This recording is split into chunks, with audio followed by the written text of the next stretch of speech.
आप हजरात दोबारा तशरीफ ले आए। लेक्चर 57। अच्छा, 2 पेजेस आपको मैंने हैंड रिटन दिए थे, ये बुक के अंदर नहीं है, और 2 मैं आज और दे रहा हूँ, तीसरा और चौथा। तो ये रेट चेंज वाला कॉन्सेप्ट जो है वो थोड़ा सा हमने रिवाइज करना है।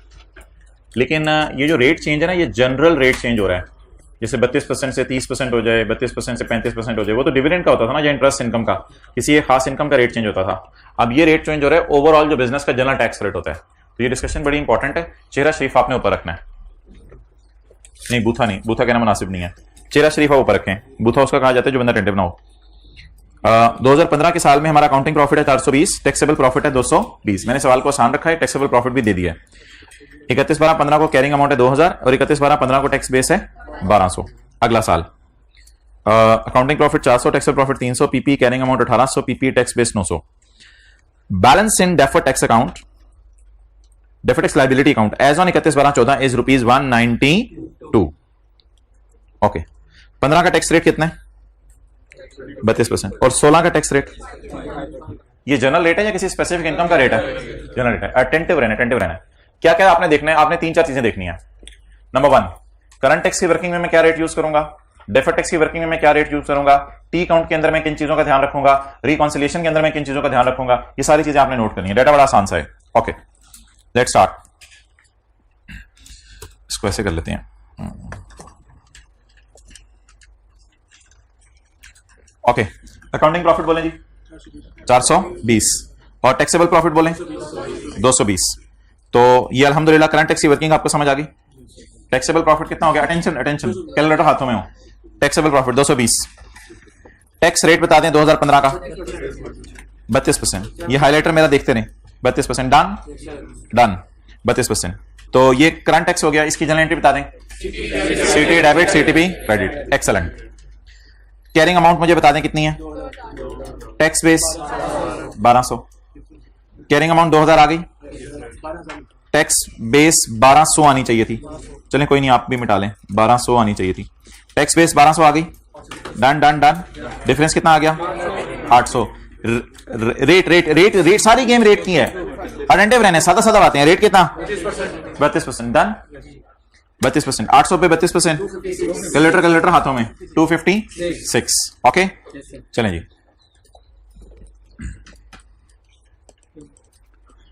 जी ब्रॉड डाउन बोलें कितना? 192। कैरी डाउन कितना है? 256।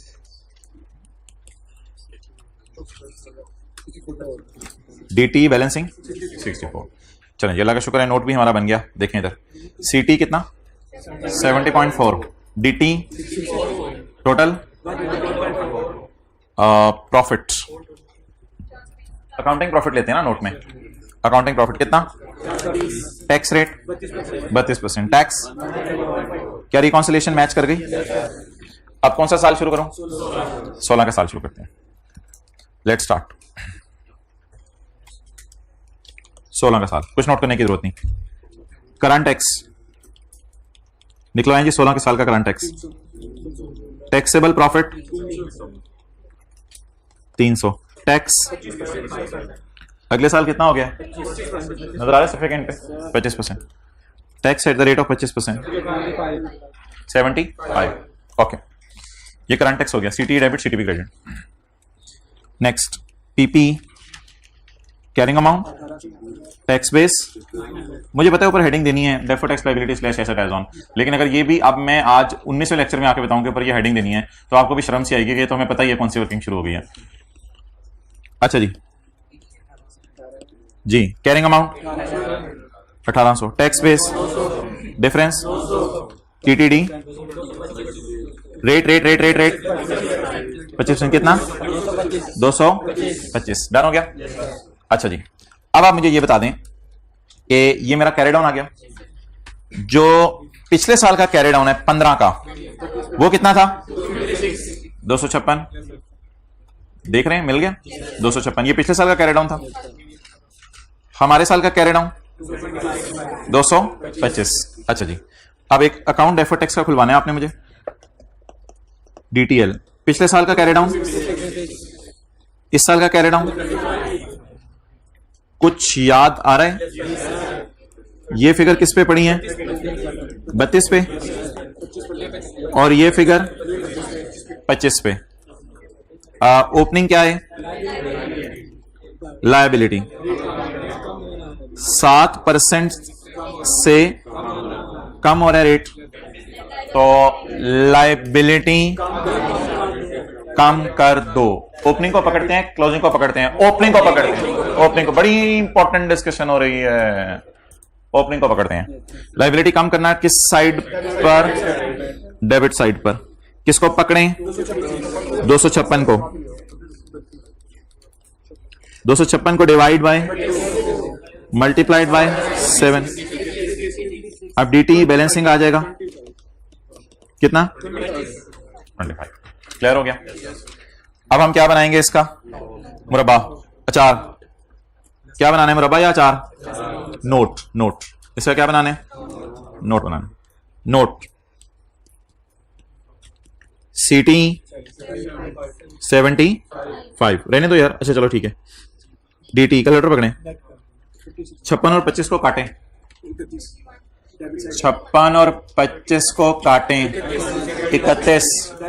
उल्टी करनी है, उल्टी साइड पे आ रहा है। 31 पॉजिटिव लिखें। 44 नेगेटिव। डन। आपको मैंने कहा था 25 और 56 को काटना है और देखना है किस साइड पे बच रहा है, उसको लेके जाना। कितना बच रहा था? 31। तो 31 इस साइड पे बच रहा था, इसको लेके चलेगा। डन। Next reconciliation. पीबीटी बोले। नहीं ना, ऑनलाइन वालों के पास घर में सफा नहीं है, जरा पीबीटी मुझे निकालने दें। कितना? 400। Tax rate 25%, tax 100। किसी को याद हो रिकॉन्सिलिएशन किससे आउट होती थी? बैलेंसिंग वाली से या रेट चेंज वाली से? रेट चेंज वाली से। नोट में इधर खर्चे नेगेटिव साइन के साथ आ रहे होते हैं और इधर खर्चे पॉजिटिव साइन के साथ आ रहे होते हैं। खर्चे को 56, किसी को याद आ रहा है? खाली 56 उठाते थे नोट में। रेट चेंज की वजह से रिकॉन्सिलिएशन आउट होती थी। थोड़ा थोड़ा याद आ रहा है? रेट चेंज की वजह से रिकॉन्सिलिएशन आउट होती थी। तो नोट में कितना उठाना है? 56। और 56 को क्या करना है? माइनस करना है, क्योंकि इधर क्या हो रहा है? टैक्स कम करना है। तो वो उल्टाने की साइड है ना टैक्स। इधर टैक्स खर्चा नेगेटिव साइन से शो करते हैं, इधर खर्चा पॉजिटिव साइन से। तो टैक्स कम करना है 56। कितना हो गया? ये कॉन्सेप्ट था हमारा एक, जो हमने क्लास के अंदर पास पेपर के क्वेश्चन 5 में होमवर्क में दिया था और क्लास के अंदर भी एक सवाल के अंदर किया था। ये कॉन्सेप्ट अब आपको याद है? ओके।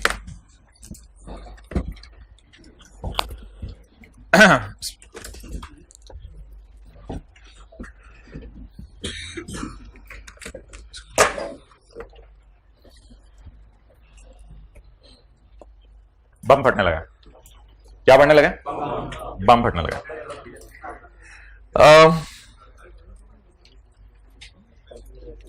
पेज 4 है इसमें। पहले 2 सफे आपको रेट चेंज के डिविडेंड वाले टाइप दिए थे कोई, तो पेज 4 है इसमें नोट्स में, यानी अगला सफा हमारा पिछले साइड पे।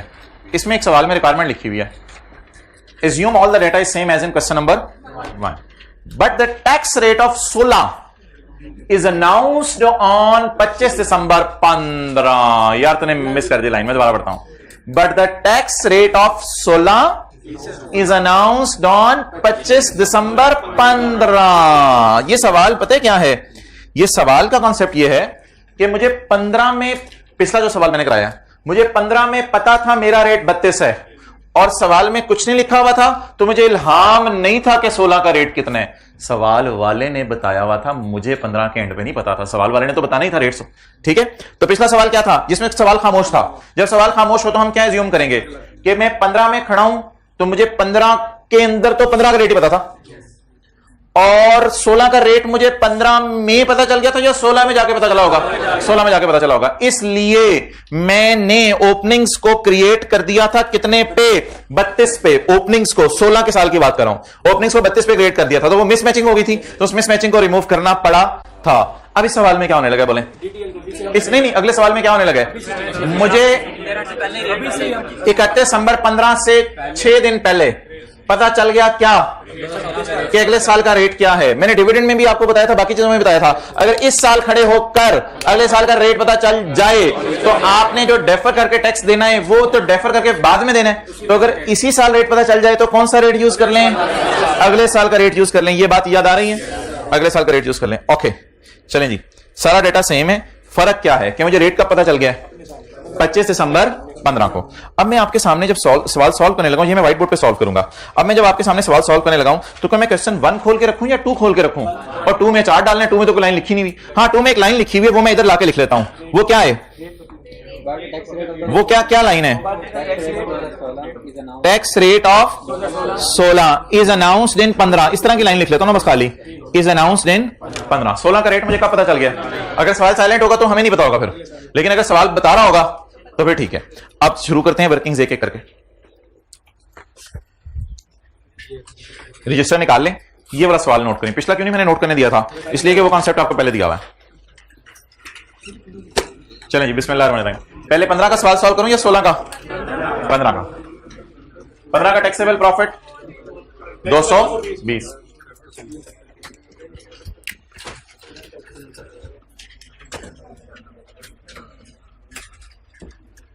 करंट टैक्स की वर्किंग, टैक्सेबल प्रॉफिट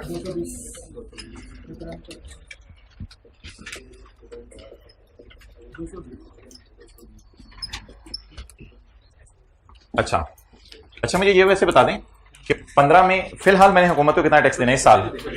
32%। ठीक है, बस अपने दिमाग के 14 तबक रोशन रखिएगा। तो 2015 में मैंने हुकूमत को कितना टैक्स देना है? 32%। और अल्हम्दुलिल्लाह इस साल का रेट भी 32% है। हुकूमत ने जो अनाउंस किया 70.4। ये कौन सी वर्किंग होगी? करंट टैक्स की। Defer tax liability slash as on 31/12/15 PP carrying amount tax base. पहले जरा समझ लें फिर नोट कर लीजिएगा। पहले खुद सोच अप्लाई करते रहे। कैरिंग अमाउंट 2000 और 1200 जी। Difference taxable temporary difference. Taxable चीजों पे क्या पे करना होता है? टैक्स पे करना होता है। इधर इधर इधर इधर इधर इधर इधर हो जाए। टैक्सेबल चीजों पे क्या पे करना होता है? टैक्स पे करना होता है। इधर इधर देखिएगा एक बात, फ्यूचर में अकाउंटिंग वाले 2000 डिप्रिशिएट करेंगे। पहले ये दूसरी क्लास वाली जो बात है वो करने लगा। फ्यूचर में अकाउंटिंग वाले 2000 डिप्रिशिएट करेंगे, फ्यूचर में टैक्स वाले। तो जब अकाउंटिंग डेफिशिएंट फ्यूचर में यानी 16 में 17 में जब भी, तो जब अकाउंटिंग डेफिशिएंट फ्यूचर में बढ़ेगी तो बढ़ने की वजह से फ्यूचर के टैक्सेबल प्रॉफिट और फ्यूचर में ज्यादा टैक्स देना पड़ेगा। लेकिन फ्यूचर में रेट क्या हो गया होगा? फ्यूचर में रेट क्या हो गया होगा? 25%। मैं 31/12/15 को खड़ा हूं, मुझे इल्हाम है रेट का 16 का? मुझे इल्हाम नहीं हुआ, मुझे सवाल ने बताया कि भाईजान आपको पता चल गया। तो मुझे बता दें ये जो फ्यूचर्स में डेप्रिसिएशन चार्ज होनी है तो क्या उस वक्त के रेट मुझे पता चल गए? तो अगर आज खड़े होकर फ्यूचर के रेट मुझे पता चल गए तो डिविडेंड में भी तो हम सीधा करते थे कि 10% रेट इस साल है, लेकिन अगले साल जब मिलेगा तब 12 हो जाएगा, तो हम कहते थे 12 पे ही लायबिलिटी बुक करें। तो आप मुझे बता दें क्या ये जो 800 है इस पे टैक्सेबल है? ये तो इस पे टैक्स मैंने बाद में देना है ना, इसीलिए मैं टैक्सेबल कह रहा हूं। तो it is taxable in future and I am very lucky to get the rate of future. अब अगर कोई काम ऐसा है जो फ्यूचर में होना है और मुझे आज पता चल जाए तो मैं उसकी तैयारी अभी से कर लूं। पिछले सवाल में तो मुझे पता ही नहीं था मेरे साथ होना क्या फ्यूचर में, तो मैं तैयारी नहीं कर सका था। पिछले सवाल में तो मुझे पता ही नहीं था फ्यूचर में होना क्या है, तो मैं पिछले सवाल में तैयारी नहीं कर सका था। मैंने दोनों जगह ही 32 लगा दिया था। पिछले सवाल में तो मुझे पता ही नहीं था मेरे साथ फ्यूचर में होना क्या है। तो करंट टैक्स तो हमेशा करंट साल के रेट पे ही देना ना। मसला आता है डेफर वाले का। तो पिछले सवाल में तो मुझे पता ही नहीं था अगले साल मेरे साथ होना क्या है, तो इसलिए मैंने रेट कौन सा लगा दिया था? 32। इस सवाल में मुझे पता चल गया कि मेरे साथ होने के वाले अगले साल में। जब मुझे पता चल गया मेरे साथ अगले साल होने के वाला है तो तैयारी शुरू कर दूं फिर। तो अब बता दें कौन सा रेट लगाएं? टैक्स डेफर करके देना है। करंट वाला 32 में ही देना है, डेफर वाला 25% पे देना है आपने। ठीक है, क्योंकि ये फ्यूचर डेप्रिसिएशन है। कितना आ गया? 200। Defer tax liability, defer tax liability done. क्या क्या क्या हो गया?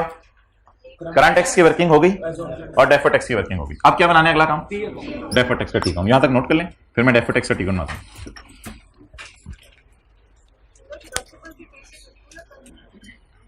नहीं वो भी 20 फ्यूचर में डिडक्टेबल है ना।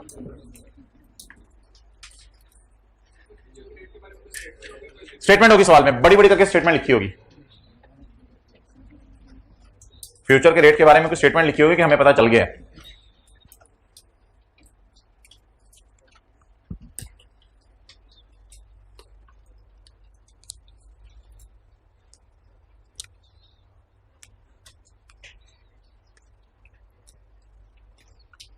डन जी।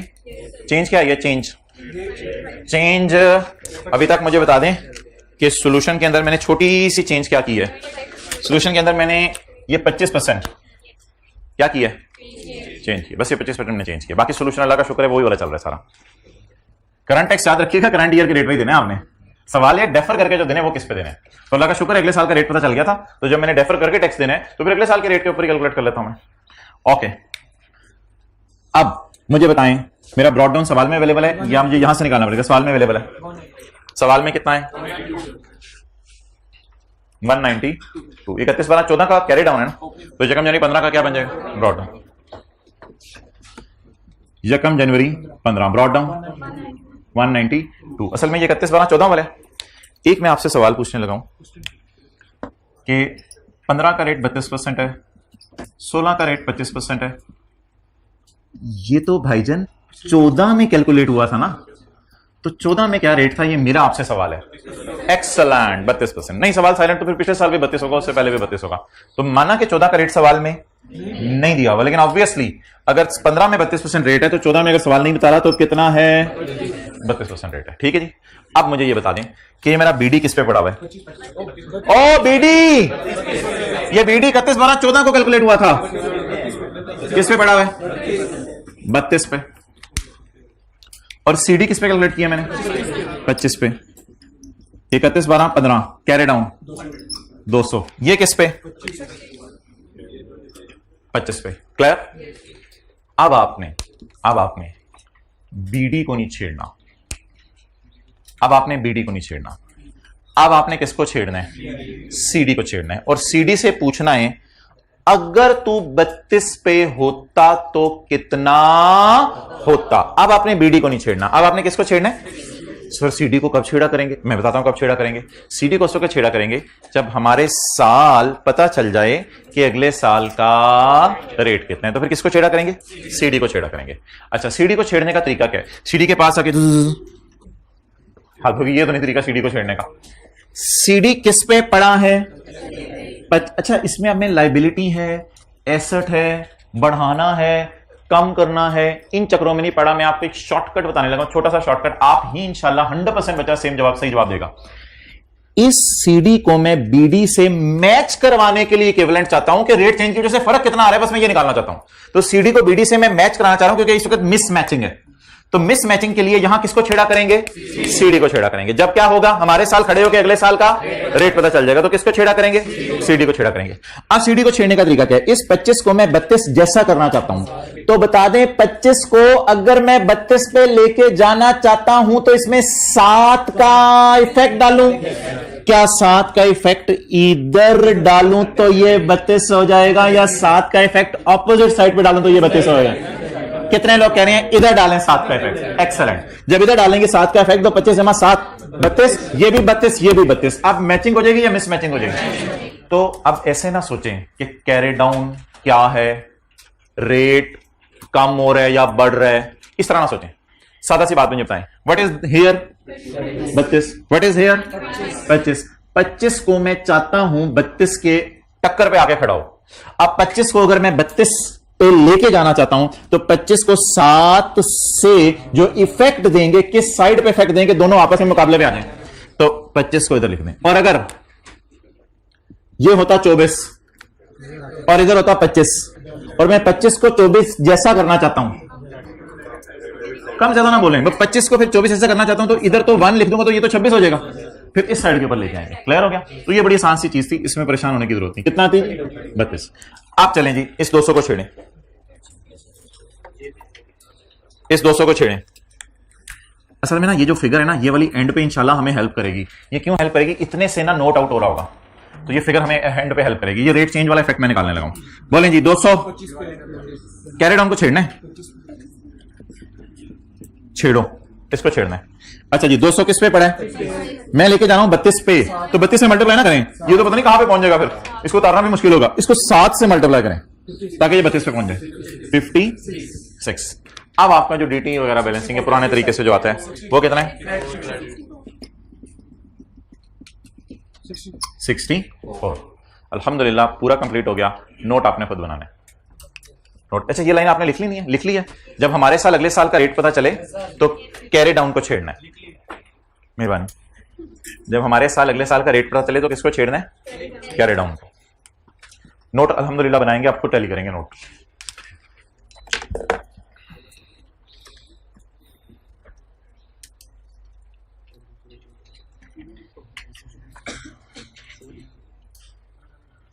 जी काम नहीं कर रहा, स्विंग ऑफ कर दो यार इसकी दानिश।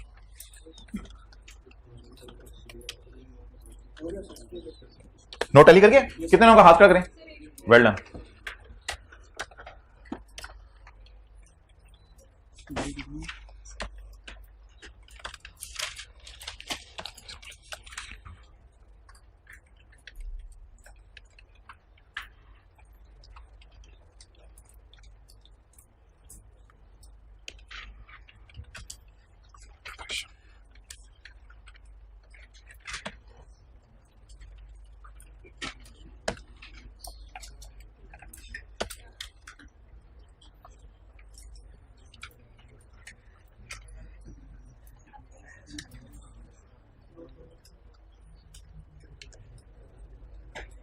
ओके चलें जी, आ जाएं। अच्छा मुझे कैसे पता चला ये 32% पे पड़ा है? क्योंकि ये तो 31 12 14 का है, इसलिए नहीं बताया। तो पिछले साल भी रेट सेम था। ये बात भी लिख ली आपने, ये बात भी लिख ली। क्वेश्चन साइलेंट था इस बारे में, ये भी लिख लें। 14 के रेट के बारे में क्वेश्चन साइलेंट था, इसलिए हमने क्या एज्यूम किया कि जो 15 में रेट है वही क्या था, और फिर इस 32 को भाईजान मैंने यहां लाके लिखा।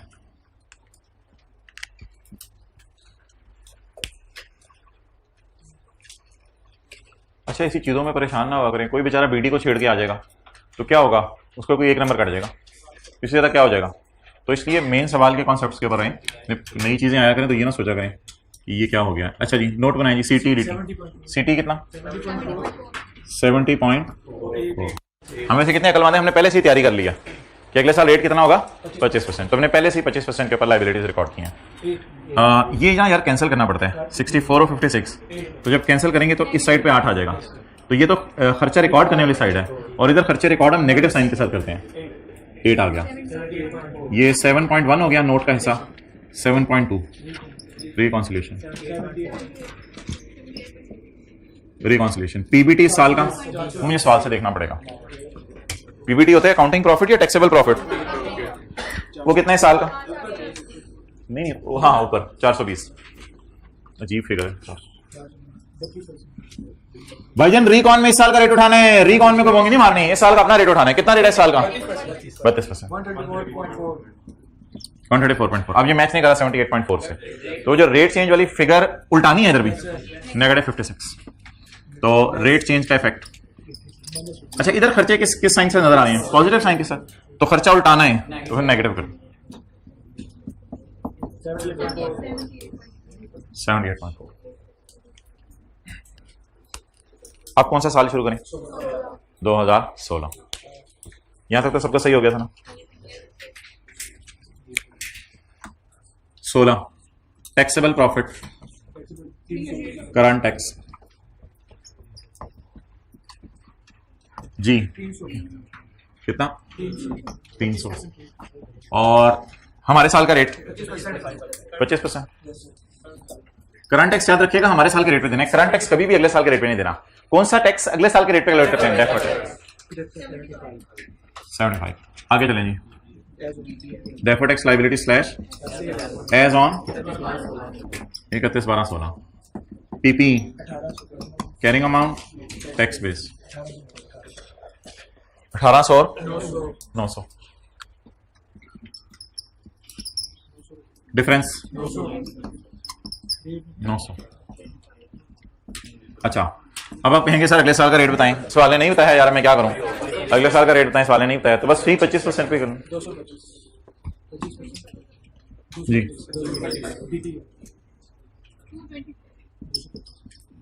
चलिए आप किसका अकाउंट बनाएंगे? बनाएं।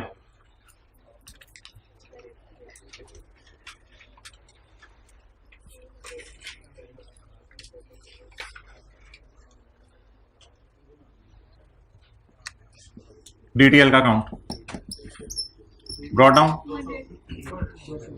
200,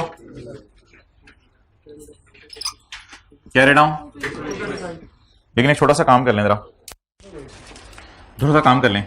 ये किस पे पड़ा हुआ है? 25 पे। और ये जो देखें 225 निकला है, ये रेट लग के किस पे निकला है? कोई रेट चेंज का इफेक्ट डालने की जरूरत है नोट में? भाईजान इसको मैंने कहा था हमने पहले से तैयारी की हुई है ताकि 16 में मसला ना हो। हमने पहले से ही तैयारी की हुई थी। ये जो सवाल है ना, इसमें क्योंकि पहले ही पता चल गया था, और ये नेचुरल सी बात है, जिन लोगों को पता होना होता है हमारे साथ अगले साल क्या होनी है, वो इसी साल से तैयारी शुरू कर देते हैं। तो हमें पता था हमारे साथ फ्यूचर में क्या होनी है, तो हमने पहले से ही तैयारी करके रख ली थी। तो तैयारी करने में तो बड़ी मेहनत लगी थी, लेकिन अब अल्लाह का शुक्र है कुछ करने की जरूरत नहीं है, क्योंकि जो तैयारी करनी थी वो पिछले साल हम कर चुके। अब तो बस नॉर्मल DT बैलेंस ही निकालें। कितना? 20। अब नोट में क्या बनाना है? बना ले नोट में कोई रिकंसाइलिंग आइटम नहीं होगा मेरे ख्याल से, क्योंकि ऑलरेडी वो 25% पे सब कुछ हुआ है। 7.1 CT DT, इधर खर्चे नेगेटिव से आते हैं, और रिकॉन में PBT ये है भाई 400। टैक्स 25%। टैक्स इतनी आसानी से क्यों सॉल्व? अगला साल सॉल्व हो गया, कुछ करना नहीं पड़ा। पिछले साल के रेट पता थे, पिछले साल ही हमें ये रेट पता चल गए थे। अच्छा, अगर आप घर में जाके ना पिछला सवाल देखेंगे तो उसमें आपको मेहनत अगले साल करनी पड़ी है। सवाल में जाके आप पिछला साल देखेंगे, उसमें आपको मेहनत अगले साल करनी पड़ी है, क्योंकि उसका BD पता नहीं किसी और कोई फिगर के ऊपर पड़ा हुआ था। और पिछले सवाल में एक और बात आपने नोट की होगी कि यहां हमने 32 लगाया था, और इस सवाल में यहां 25 लगाया। बस ये एक छोटा सा फर्क है। एक बात जिंदगी में याद रखिएगा ताकि कभी भूले ना, करंट टैक्स में और रिकॉन में जो रेट गिवन होता है वो हमेशा करंट ईयर का यूज करना है। वो जो फ्यूचर का रेट अगर पता चल जाए तो कहां यूज करना है? डेफर्ड टैक्स की वर्किंग। जी मोहतरम, अब आप पूछें। जी वो ना आप एक सवाल मेरे पास बना के लिया ना, लेकिन चीज ना कॉम्प्लिकेट हो जाएगी थोड़ी सी, तो उस हद तक अभी वो गया नहीं, इसलिए उस जितना भी इसको डेप्थ में चले जाओ तो ना खत्म होने वाली स्टोरी है। ठीक है। अच्छा यार, आप देखें हमारे कितना टाइम लगा ये, वो तेरी खैर 40 मिनट लगे हैं। अब ये कॉन्सेप्ट जो है वो ICAP ने पिछली टर्म में डाला था, पिछली से पिछली टर्म में। उससे पहले ये कॉन्सेप्ट नहीं होता था सीडी को छेड़ने वाला। अब सिलेबस में उसने डिस्कस नहीं किया हुआ, लेकिन सीडी को छेड़ने वाला कॉन्सेप्ट डाल दिया। अब ये कॉन्सेप्ट के आई एम डैम श्योर इस कॉन्सेप्ट के 20 में से 1 या 1.5 नंबर होगा। इधर रेट किसी बच्चे ने गलती से 32 लगा देना है, किसी को सही पता होगा 25 लगा देना है, लेकिन हमारे तो 40 मिनट ज़ाया हो गए ना। अब आप ये कहें कि यार ये आप ऐसा करें, फिर ये सिलेबस जरा टाइम पे खत्म करवा दीजिएगा, कुछ ऐसे मैनेज करें कि अगस्त में क्लासें ना हो, कुछ ऐसे कर दें, मैं क्या करूं? मुझे तो नहीं समझ आएगी। तो ये कुछ चीज़ें इनएविटेबल है, मैं आपके सामने। अब ये 40 मिनट में पिछले सेशन में नहीं लगाया करता था। अब इसी तरह की और चीज़ें हमने लीज में टाइम लगाए हैं। अब हर टॉपिक में इस तरह वो हल्की फुल्की चीज़ें डालता रहता है, लेकिन बच्चे पता क्यों परेशान होते हैं? बच्चे समझते हैं ये चीज़ डाल दी है, यही अगली दफा नहीं हो। भाईजान वो 1-2 नंबर की है, पेपर के अंदर हर सवाल में 50% या 70% बल्कि एडजस्टमेंट वो पुरानी टेस्ट कर रहा होता है। इस तरह की चीज़ें नई डालता रहेगा, टीचर नई चीज़ें कराते रहेंगे। वो तो शेर है, जहाँ जंगल का लेके जाता रहेगा, टीचर पीछे पीछे चलते रहेंगे, और अगले टाइम में कुछ और उसने पूछा होगा। तो इसलिए you have to focus on 60 to 70% marks. हर सवाल में 60 to 70% मार्क्स लेने आपके आसान होते हैं, बाकी 20-30% एडजस्टमेंट्स वो नहीं डालते रहते हर अटेम्प्ट के अंदर। ओके, अब मैं आपको 2 सवाल दिखाने लगा हूं। आपने मुझे बताना है इन 2 सवालों में से क्वेश्चन 1 की तरह कौन सा सवाल करना है। 1 में हमने क्या किया था भाईजान? 1 में हमने कोई तैयारी नहीं की थी, क्योंकि हमें पता ही नहीं था हमारे साथ होना क्या फ्यूचर में। तो 1 में हमने देखें करंट टैक्स में भी 32 लगा दिया था, और डेफर्ड टैक्स में भी 32 लगा दिया था। और 1 में तो रिकॉन्सिलिएशन में भी कोई टेंशन नहीं हुई थी, क्योंकि सब सही चल रहा था। मसला इस सवाल में पहले ही पता चल गया था क्वेश्चन 2 में। अब मैं आपके सामने 2 पास पेपर के सवाल खोलूंगा, आपने मुझे बताना है कि आज वाले क्वेश्चन 1 की तरह कौन सा सॉल्व होगा और आज वाले क्वेश्चन 2 की तरह कौन सा सॉल्व होगा। सबसे पहले मैं आपके सामने एक सवाल खोलने लगा हूं। वो सवाल मैं आपको जो है वो दिखाऊंगा नहीं, इसलिए आप जो है वो नजरें झुका लें। वो सवाल मैं आपको शो नहीं करूंगा कि कौन सा सवाल है, ताकि आपको पता ना चल जाए वो कौन सा सवाल है। तो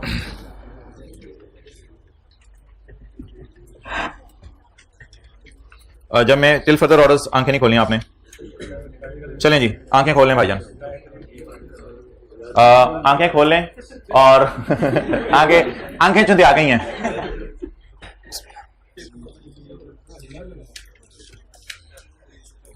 पॉइंट वी डबल आई पढ़ें। 5 का रेट 35% है, 6 का रेट 35% है, 7 का रेट 30% है।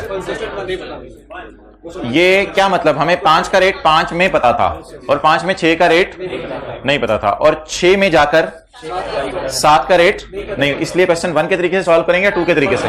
1 के तरीके से। तो इंशाल्लाह जब आप आखिरी दिनों में रिवीजन कर रहे होंगे तो अभी मैं आपको इस हैंड रिटन पेज के ऊपर लिखवाऊंगा कि पास्ट पेपर क्वेश्चन 5 जो है वो 1 के तरीके से करेंगे। ठीक है, एक और सवाल मैं आपके सामने खोलने लगा हूं। ये सवाल शायद हमारी किताब में नहीं है लेकिन मैंने उसमें डाल दिया है, जो वॉल्यूम 2 आ रहा है उसमें सवाल डाल दिया। Applicable tax rate is 35% for 2020। हमारा साल कौन से वैसे सवाल का? 2020 है। 2020 का नोट बनाना है, नीचे छोड़ें, 2020 का नोट बनाना है। Applicable tax rate is 35% for 2020। एक मिनट यार, थोड़ा सा तसल्ली, कोई जल्दी नहीं। Applicable tax rate is 35% for 2020 and prior years 19, 18, 17 इनमें भी कितना था? 35%। However, this rate has been reduced by 5% for 21 and future years through Finance Act on 20 December 20। Through finance act on 20 दिसंबर 20 ये रेट 5% रिड्यूस हो गया। कितना नया रेट कितना हो जाएगा? 30% रेट हो जाएगा। और ये हमें जब हम 21 की कैलकुलेशन कर रहे हैं, 20 की कैलकुलेशन कर रहे हैं तो उससे भी 10 दिन पहले पता चल गया। तो अब आप मुझे बताएं, क्या ये ऐसा सवाल नहीं है जिसमें मैं कह सकता हूं कि 21 का रेट कितना है? 30%। लेकिन मुझे कब पता चल गया है? अब आप मुझे बताएं, मेरे सवालों के जवाब दीजिएगा। 20 का अपना रेट कितना था? 35। और 20 में 10 दिन थे अभी खत्म होने में साल, और मुझे अगले साल का क्या रेट पता चल गया? 30%। अब मैं आपसे 3 सवाल पूछने लगा हूं। जब मैं 20 की करंट टैक्स की वर्किंग करूंगा तो क्या रेट यूज करूंगा? 35। जब मैं 20 का नोट बनाऊंगा तो क्या रेट यूज करूंगा? 35।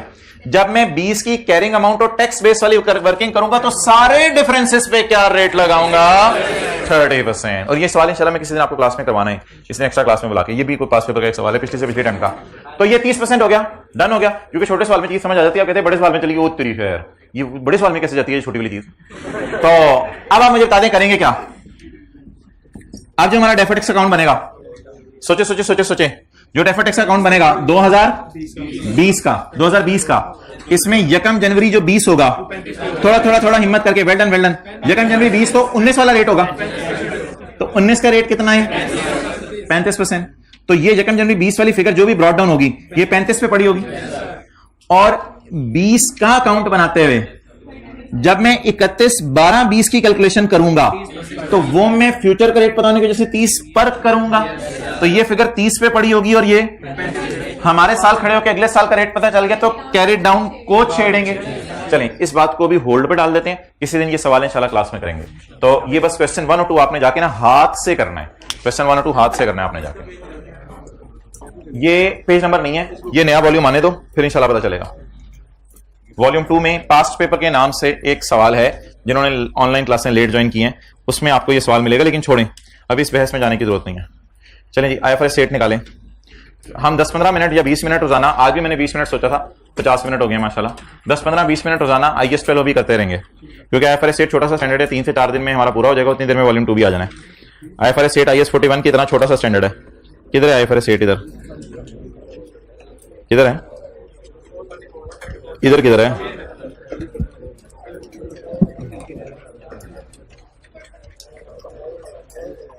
एक बात साथ वाले रजिस्टर पे चेक कर लें, हमारे साल खड़े होकर अगले साल का जनरल रेट पता चल जाए तो कैरी डाउन को छेड़ना है,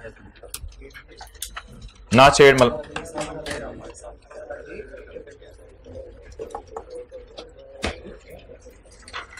सेगमेंट्स बिस्मिल्लाहिर्रहमानिर्रहीम। ये वो जो नियत आप करते हैं कि हर ये टॉपिक इंशाल्लाह ना साथ साथ है, इसमें कोई मसला नहीं होना चाहिए।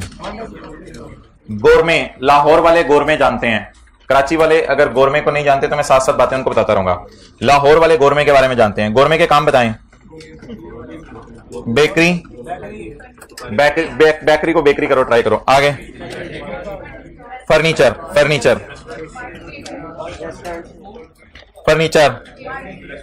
मार्की, मार्की, गोरमे के काम पूछ रहा हूँ, गोरमे क्या काम करता है? गोरमे वैसे तो बेकरी शुरू हुई थी, लेकिन अब गोरमे की कुर्सियों पे भी लोग बैठते हैं, गोरमे का फर्नीचर भी है, गोरमे की मार्की भी है, वहां जाके शादी कराना आप अपनी। आगे रेस्टोरेंट्स और मार्की में ये फर्क है, रेस्टोरेंट में लोग रोजाना जाते हैं, मार्की में एक ही दफा आते हैं और अल्हम्दुलिल्लाह अच्छा किस्मत जाग जाती है। हाँ। गोरमे का पानी बेकरी में डाल दो। News channel, news channel, news channel गोरमे का है, न्यूज चैनल। और जी आगे चलें। जहाज सड़क पे चलने वाले, गोरमे की बाइक्स? नहीं नहीं यार, ध्यान दे, कसम से गोरमे की बाइक्स भी हैं। Diagram change. अच्छा, और फार्मेसी, फार्मेसी की मैं गवाही देता हूं। चलिए, मौलवी साहब ने गवाही दी। अच्छा, फार्मेसी की गवाही होगी। और बस ठीक है, चल मारे हैं बाकी। तो अब आप मुझे बताएं, गोरमे की सेल है 50 ट्रिलियन, ज्यादा हो जाएगी, 50 मिलियन। अच्छा, आप बताएं, अल्हम्दुलिल्लाह आपको सारे सेगमेंट्स के बारे में इंफॉर्मेशन मिल गई ना? छनकना इंफॉर्मेशन मिली है। क्या क्या क्या इंफॉर्मेशन मिली है? सारे सेगमेंट के बारे में इंफॉर्मेशन मिली है, नहीं मिली? क्या इंफॉर्मेशन मिली है? तो अब हम ये बता दें, आपको सारे सेगमेंट्स के बारे में इंफॉर्मेशन मिली है, नहीं मिली? क्यों नहीं मिली? क्योंकि अलग अलग पता नहीं चला ना किसकी सेल कितनी है, अलग अलग पता नहीं चला किसकी सेल कितनी है। तो इसलिए एक स्टैंडर्ड आगे आया, उसका नाम क्या था? IFRS 8 उसका नंबर था, उसका नाम था ऑपरेटिंग सेगमेंट्स। अच्छा, कोई फाइनेंशियल स्टेटमेंट्स हमारे पास इधर पड़ी हुई है तो ढूंढ लें जरा। कीनिया की रहने दो यार, कीनिया के ढूंढ लेते हैं यार। बबलू ने ऐसे अच्छा आइडिया दिया है। बबलू बोलता कभी कभी है, लेकिन बोलता डंके की चोट पे है।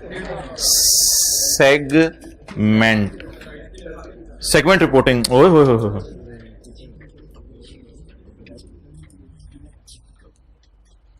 Segment reporting.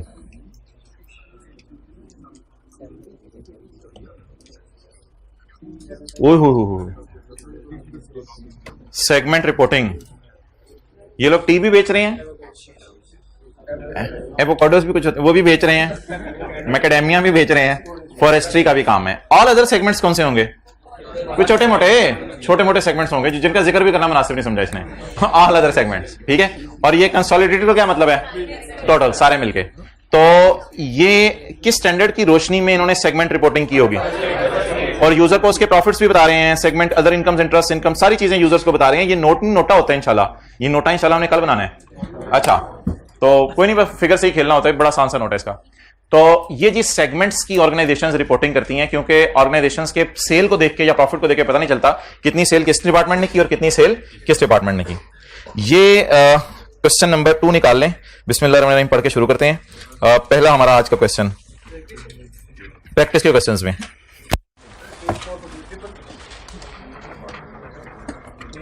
क्वेश्चन नंबर 2,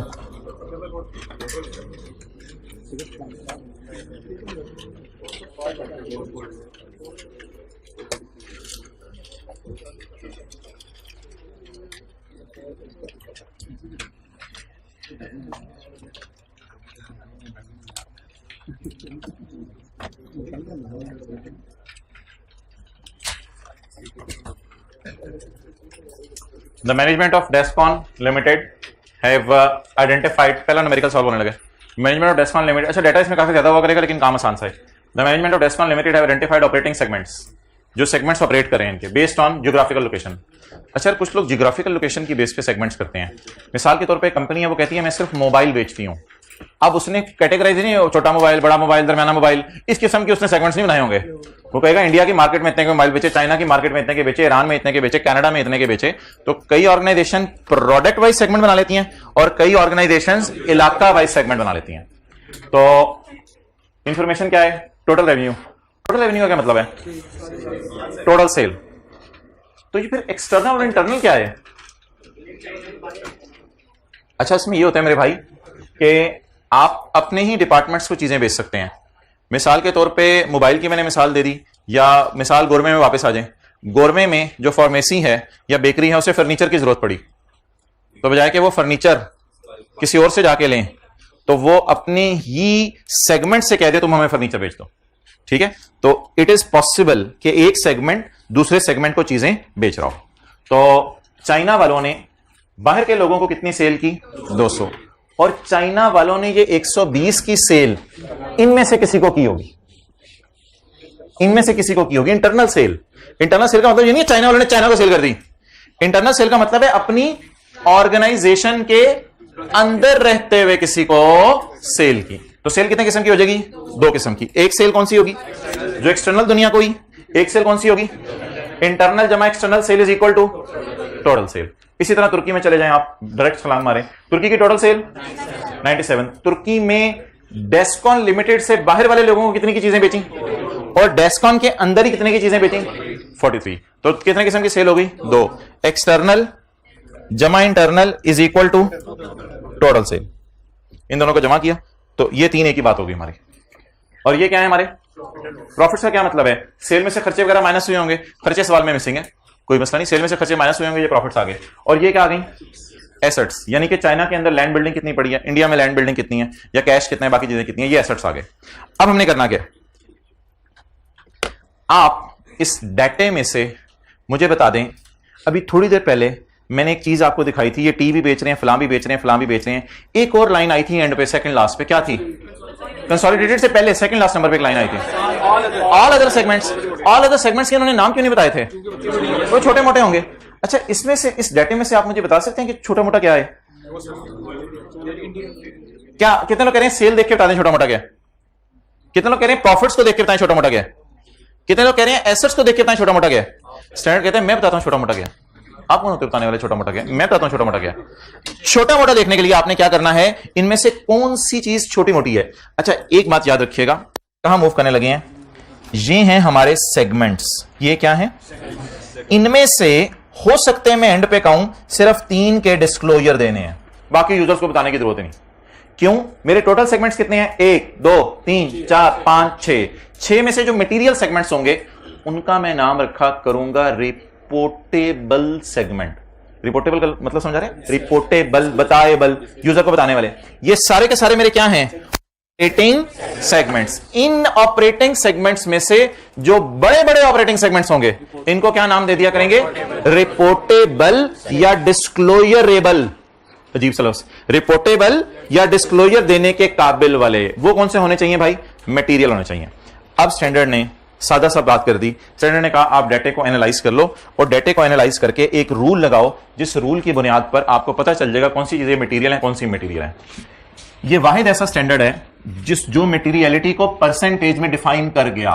वरना अकाउंटिंग स्टैंडर्ड्स की ये खूबी है, आपको पता है कि मटेरियलिटी को कभी भी परसेंटेज में डिफाइन करते हुए अकाउंटेंट्स डरते हैं और मटेरियलिटी को जजमेंट पे छोड़ते हैं लोगों की। लेकिन ये ऐसा स्टैंडर्ड है जो मटेरियलिटी को किसके ऊपर छोड़ने लगा है? परसेंटेज पे छोड़ने लगा है। जिसे मैं कहूं ऊपर नहीं छोड़ने लगा, बल्कि बड़ा क्लियरली बताएगा कौन सी चीज मटेरियल है और कौन सी चीज बोले इमटेरियल है। So let's start. 4 लाइनें छोड़ दें ऊपर, उसमें हम कंक्लूजन लिखेंगे। Working one. सबसे पहले आप मुझे बता दें, हम ना डेटा को इस तरह ले आया करेंगे कि सेगमेंट्स यहां लिख दिया करेंगे। हमारे सेगमेंट्स कौन कौन से हैं? चाइना, इंडिया,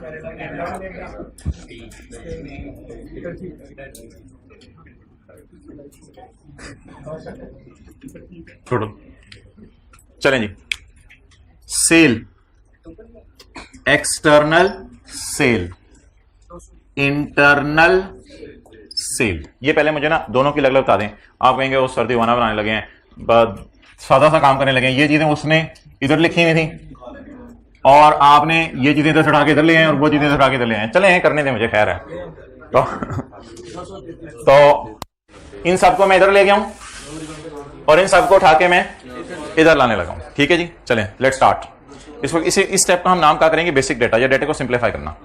तो एक्सटर्नल सेल बताएं जी। 233, 90, 195, 40, 54, भूलनी नहीं। 233, 90,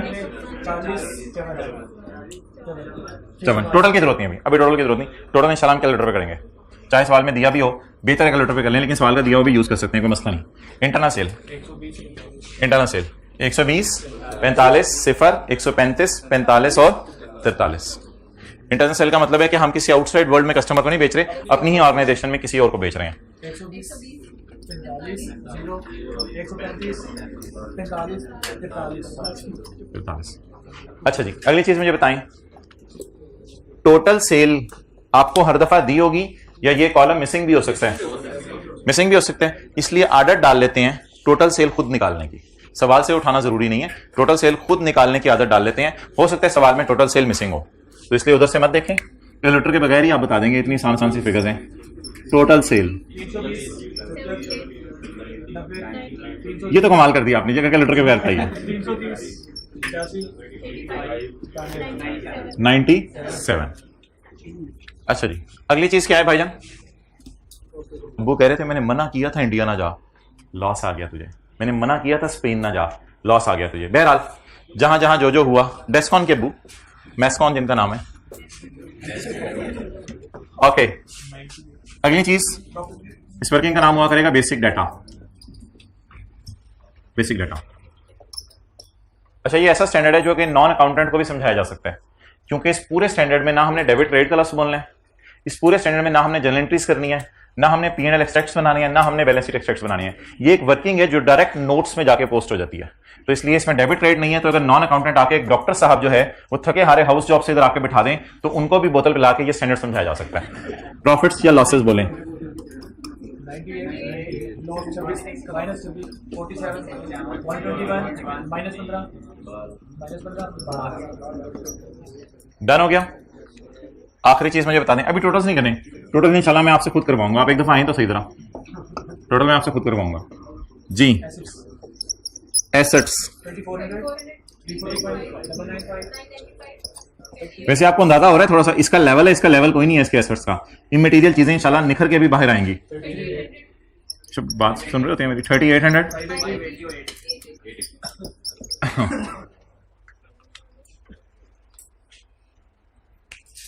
कैलकुलेटर पकड़े, ऑन का बटन दबाएं, 0 आ गया। चलें, 200 जमा 33 जमा 90 जमा 195 जमा 40 जमा 54, 612। एक्सेलेंट यार, वेल डन। 120 जमा 45 जमा 0 जमा 135 जमा 5। भाई छोटी छोटी चीजें हैं, स्टेप्स हैं, उनको भूलना नहीं है, और मैं साथ साथ कैलकुलेशंस करें, अभी से आदत पड़े आपको जी। 388 1000 जी, नो नीड, इसका टोटल नहीं करना। अगर सारे लॉसेस आ रहे होते तो मैं टोटल कर लेता। अब ये स्टैंडर्ड का रूल पढ़ा रहा हूं आपको। सारे लॉसेस आ रहे होते तो टोटल करेंगे पेपर में, सारे प्रॉफिट्स आ रहे हैं तो टोटल करेंगे, और अगर प्रॉफिट्स और लॉसेस मिक्स हैं तो स्टैंडर्ड कहते हैं इनके अलग अलग टोटल करो। तो थोड़ा सा नीचे आके प्रॉफिट्स का अलग टोटल करवाएं मुझे। 98 प्लस 47 जी 278, और लॉसेस का अलग टोटल करवाएं। लॉसेस का 26 और 15 कितना हो गया? 41। सर इन टोटल्स का करना क्या है? सबर सबर, वो फिर बता देंगे। तो इसके आगे नो नीड लिख लें, उधर करने की जरूरत नहीं है, आपको अलग से करना पड़ेगा। अच्छा एसेट्स को करने टोटल 10,000।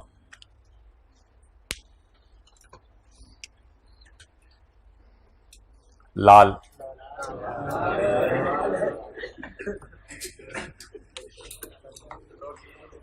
आपने निहायत गौर से देखना है मैं लाल निशान कहां लगाने लगा हूं।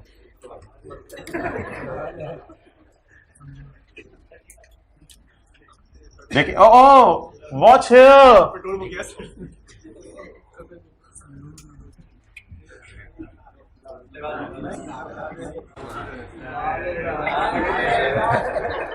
पहला निशान यहां लग गया।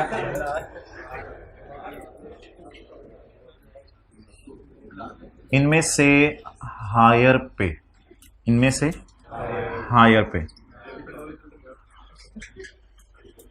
और इधर 10,000। अब ये 3 निशान आप लगा दिया करेंगे। इन 3 निशानों को सिर्फ आप लगा लें, कुछ लिखने की जरूरत नहीं है। ये कहां कहां लगाया करेंगे? टोटल सेल पे, प्रॉफिट या लॉसेस का अलग अलग टोटल करके, फिर साइन साइन के चक्कर में नहीं पढ़ना कि ये -26 है, ये -15 है, साइन साइन के चक्कर में नहीं पढ़ना। इसको कहते हैं एब्सोल्यूट अमाउंट्स देखना, यानी प्लस माइनस के बगैर देखना।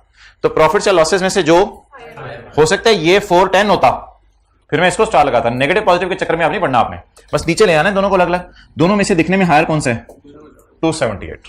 इधर हायर को निशान लगा दिया और इधर आपने एसेट्स को निशान लगा दिया। कितनी चीजों को निशान लगाना है? 3। नंबर 1 टोटल सेल, प्रॉफिट या लॉसेस में से जो हायर हो, और तीसरा टोटल एसेट्स। स्टैंडर्ड कहता है आपके 6 की बजाय 15 भी सेगमेंट्स हैं, सिर्फ 3 चीजों की बुनियाद पे आप डिसाइड कर दिया करो कौन सा सेगमेंट मटेरियल है। हमने कहा लाइबिलिटीज भी होती है, और कहते हैं यार जाने दो, इन चक्रों में पड़ जाओगे तो फिर तो यही करते रहोगे, लाल स्टार ही लगाते रहोगे। स्टैंडर्ड कहते हैं मेरी नजर में से 3 चीजें देखनी है आपने। Number 1 total sale, number 2, number 3 higher of profit and losses, number 3 assets. चलिए जी, अब आपने पहला टेस्ट लगाना है। कैलकुलेशंस बस सादा सादा सी हैं, कैलकुलेटर हाथों में रखें। वर्किंग 2, इसका नाम हुआ करेगा 10% टेस्ट। अब आपने सवाल की तरफ नहीं देखना, सवाल खत्म हो गया, अब आपने सिर्फ वर्किंग 1 की तरफ देखना है। 10% टेस्ट लगाना है, ये आपने कैलकुलेटर पे नहीं लगाना, क्योंकि 10% कैलकुलेटर पे लगाने की जरूरत नहीं होती। 10% बंदे को वैसे ही पता चल जाता है। वो कैसे? पहले इस 1000 को पकड़ें और इधर मैं लिखने लगाऊं total sale, 10% of total sale. Total sale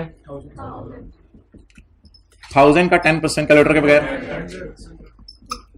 100 से ये 320 ज्यादा है, तो चाइना बड़ी जबरदस्त सेल कर रहा है।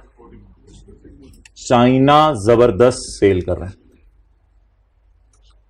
100 से बच्चों वाली चीजें, ग्रेटर लोअर, बच्चों को कहते थे अम्मी 200 बड़ा है, 300 बड़ा है, अम्मी 300 बड़ा है, इस तरह वाली चीजें। उधर कितना बड़ा हुआ है? 100 सेल एक हमने निकाल लिया जो एक अच्छी सेल है, लेकिन चाइना में 100 की सेल भी नहीं, सॉरी इंडिया में 100 की सेल भी नहीं हो सकी। तो बेहतर है इंडिया लिख के काट दें, इंडिया लिख के काट दें। ईरान 100 से ज्यादा है या 100 से कम है? 100 से, अभी कोई ये ना पूछ ले इक्वल है, इक्वल वाला भी कर लेंगे सवाल। अच्छा 100 से ज्यादा या 100 से कम है? तो कुछ भी नहीं है, फिर ईरान लिख के काट। ईरान की भी सेल इतनी ज्यादा नहीं है। मुंह में पानी आ रहा है। कनाडा की सेल, कनाडा का बिजनेस ना बंद कीजिएगा, लुट कनाडा। कनाडा का हो गया। स्पेन, स्पेन में कोई खास सेल नहीं हो रही, 100 मिलियन की भी सेल नहीं हो रही मिसाल के तौर पर। तुर्की, थोड़ी हिम्मत करता तुर्की तो आसमानों पे पहुंच जाता इसने, बट स्टिल हमारी नजर में तुर्की is cross as far as this question is concern. Okay चलिए जी, डन हो गया। अब आप लगा सकते हैं अगला टेस्ट। 10%, यार ये प्रॉफिट या लॉसेस जो मर्जी कर लें, इससे कोई फर्क नहीं पड़ता, बस 10% ऑफ प्रॉफिट्स 278, 27.8। आपने साइन नहीं देखने अब कि ये नेगेटिव है या पॉजिटिव है, अब आपने साइन इग्नोर करने हैं, साइन इग्नोर करने हैं, साइन इग्नोर करके देखना है। 27.8, 98 काफी ज्यादा है, तो चाइना का प्रॉफिट माशाल्लाह अच्छे खासे हैं। चाइना के, इंडिया के लॉसेस कोई इतने ज्यादा नहीं है कि हम यूजर्स को बताएं, क्योंकि 27.8 तक लॉस आता तो बताते हैं, यूजर को भी छोटा मोटा लॉस है बताने की जरूरत नहीं है। साइन नहीं देखने, अब बस 27.8 को इस 26 से कंपेयर कर लेना है। ये नहीं कहना उधर पॉजिटिव 27.8 है, इधर नेगेटिव 26 है, इस तरह नहीं कंपैरिजन करना। बस 27.8 और 26 को कंपैरिजन करना है, 1.8 का डिफरेंस है और लॉसेस अच्छे खासे कम है, छोड़े पर, इग्नोर करें इसको। तो इंडिया को लिख के काट दें। अच्छा जी, 47 है, उधर 27 है। ईरान सर चढ़ के बोला इधर, पहले जरा चुप चुप था, कहते जरा आओ थे, सेल मेरी थोड़ी है प्रॉफिट मेरे ज्यादा है। ट्राई करे, बोला सेल मेरी थोड़ी है तो प्रॉफिट मेरे ज्यादा है। ओके वापस आ जाए, सीए करें। ने क्या, सेल भी मेरी थोड़ी है तो प्रॉफिट भी मेरे थोड़े ने। नहीं कनाडा रह गया। ओ कनाडा, डी का मुंह बंद करो ना, फिर पता चलेगा। 121 और इधर काटिएगा ना, काटिएगा ना इसको। आगे चलें जी। 15 ये छोटा मोटा है, इग्नोर कर दें, तो इसको लिख के काट दें। स्पेन को काटने की आदत आपको पहले की पड़ी हुई है, स्पेन को काट दें। तो ये सांस नहीं लेना, सांस आपने तब लेना जब मैं एसेट्स का 10% टेस्ट लगा दूंगा। देखते रहिए अभी जी। तुर्की, क्यों तुर्की को काटें, हाथ धोगी और अच्छा तो 12 तुर्की बड़े प्रॉफिट ने कमाए हैं। ये यूजर को बताने की बताते हुए शर्म आ रही होगी यूजर्स को में कि 12 के प्रॉफिट कमाए हैं, क्योंकि कनाडा के जब प्रॉफिट आए तो सबने भाग जाना है। तो रूल कितने परसेंट का है जी? 10% का रूल है। और आखिर में क्या रह गया? एसेट्स।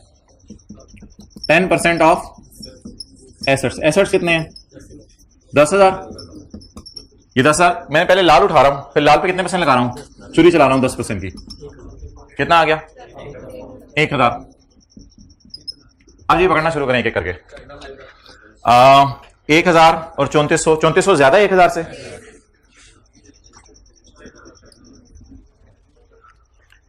$345 है और उधर 1,000 है। इंडिया को लिख के काट दें। इंडिया में एसेट्स भी इतने ज्यादा नहीं है हमारे। ईरान को काट दें, हाँ हाँ काट दें, ईरान को काट दें, कि ईरान में एसेट्स इतने ज्यादा नहीं है हमारे। क्या कनाडा, तो फिर कनाडा है ना।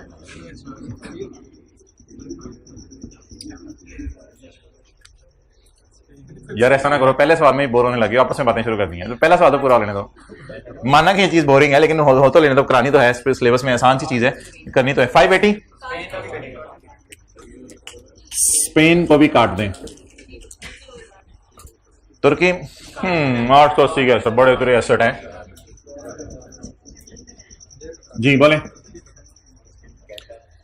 पकड़ लें जी टेक वाले। चाइना को 3 दफा नहीं पकड़ना, बोंगी नहीं मारनी। चाइना को कितनी दफा पकड़ लें? ईरान को भी 1 दफा, कनाडा को भी 1 दफा। Answer 1 minute. These all are called as operating segments. Amongst these, Urdu में, इन 6 में से 3 मेरी नजर में ऐसे हैं जो मेरे ख्याल से यूजर को बता देने चाहिए। मेरे ऑपरेटिंग सेगमेंट कितने हैं? 6। उसमें से रिपोर्टेबल बताएबल 3। रिपोर्टेबल ऑपरेटिंग सेगमेंट तो सबको ही कहते हैं, रिपोर्टेबल का लफ्ज डालना है। Are working to China, Iran, Canada. Done हो गया? चलिए यहां तक नोट कर लें, फिर मैं आपको अगला सवाल दूंगा, आपने वो खुद करना है। यहां तक नोट कर लेना ताकि रनिंग में आ जाए। यही सवाल होगा।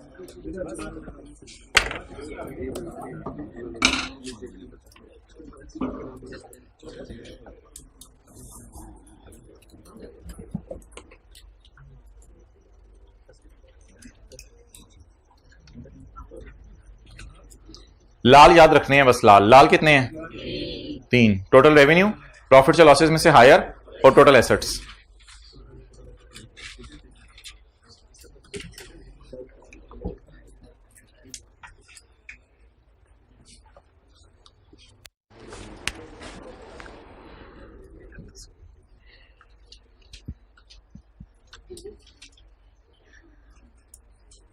माशाल्लाह।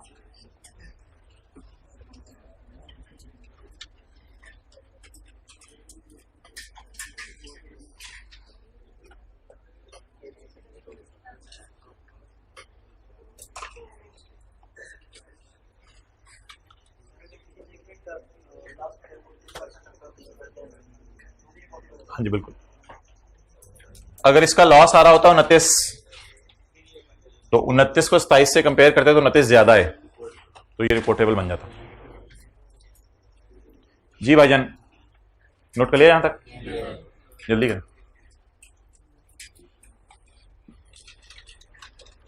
है रेड बॉल पॉइंट पूरी रो में किसी एक बंदे के पास? ओके। ये जी मैंने हाथ छुपाए हुए हैं आपके सामने, तो एक चीज निकलने लगी है।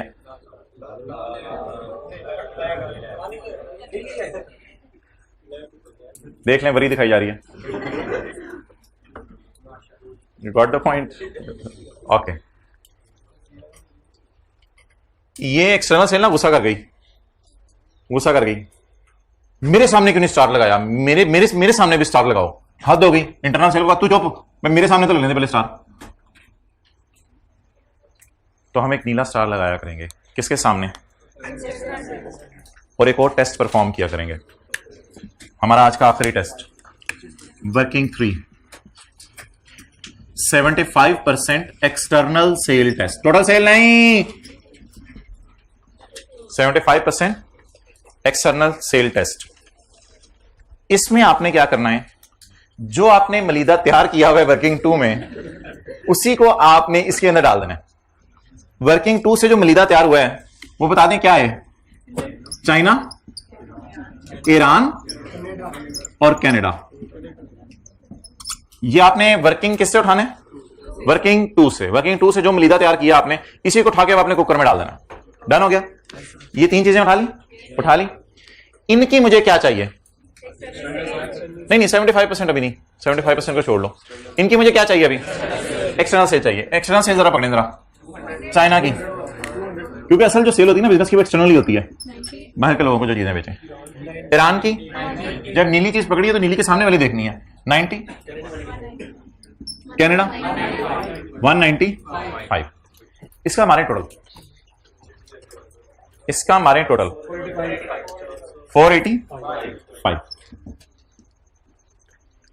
इसको मैं एक चीज से करने लगा हूं डिवाइड, वो डिवाइड वाली चीज मुझे पता है, आप ही बताएंगे मुझे। इसको मैं एक चीज से करने लगा हूं डिवाइड, अगर जवाब आ गया 75% से ज्यादा तो फिर मैं करूंगा शुक्र कि टेस्ट पास हो गया, मुझे कुछ करने की आगे जरूरत नहीं सवाल में। और अगर इसको मैंने डिवाइड किया एक फिगर से, वो पता नहीं कौन सी फिगर है, इंशाल्लाह थोड़ी देर में आपके सामने व्हाइट बोर्ड पे लिखी होगी, इसको मैं एक फिगर से करने लगा हूं डिवाइड, यानी 3 डिपार्टमेंट्स की मैंने सेल पकड़ी है, इसे मैं किसी सेल से डिवाइड करूंगा ऑब्वियसली। अगर जवाब 75 से आ गया ऊपर तो मैं कहूंगा अल्लाह का शुक्र है, अच्छी खासी सेल में यूजर को बता रहा हूं, ऑलरेडी अच्छी खासी सेल में यूजर को बता रहा हूं। और अगर इसका जवाब आ गया 75% से कम तो फिर मैं कहूंगा ये टेस्ट फेल हो गया, फिर मुझे करना पड़ेगा सब्र और सवाल में कुछ और आगे चलना पड़ेगा।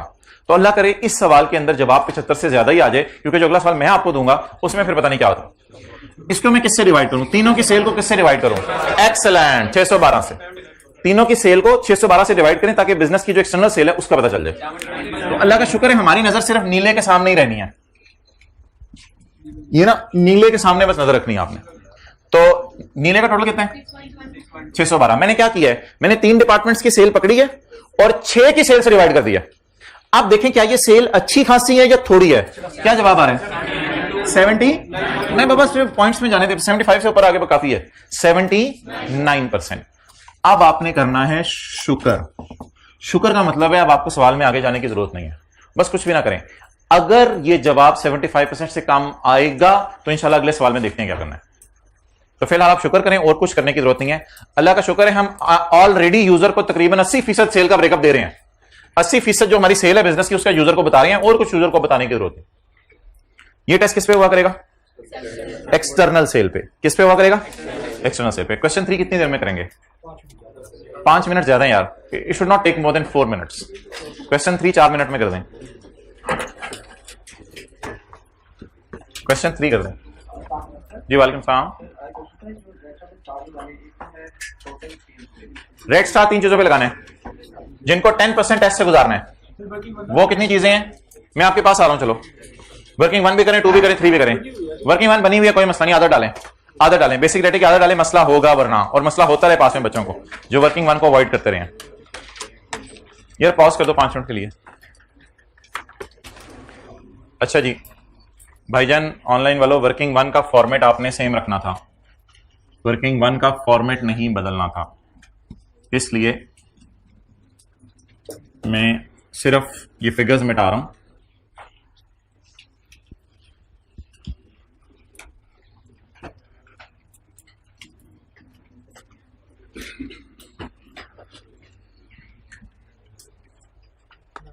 चलें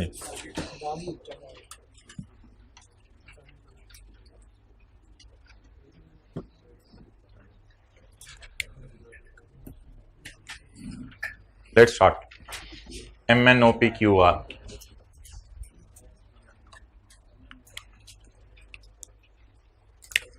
मानो MNO पी क्यू, हाँ टोटल।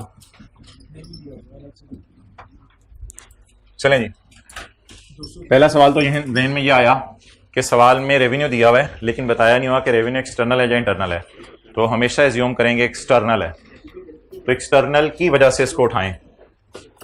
200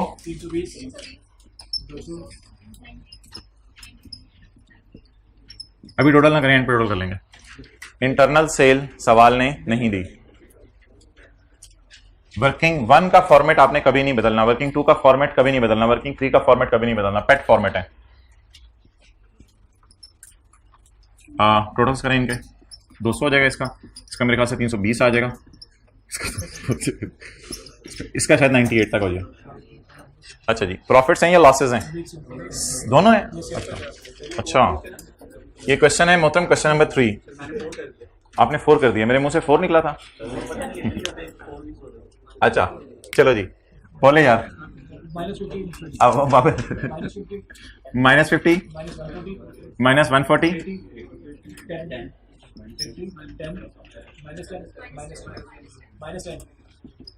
-10। अच्छा जी, प्रॉफिट्स को बुलाएं। लॉसेस को साइन इग्नोर किए बगैर बस बुला के टोटल कर दें।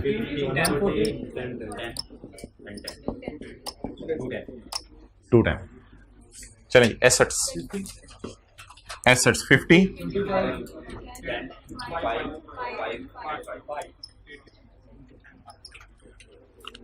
चलें जी, विच मार्कर टू होल्ड, रेड और ब्लू? रेड।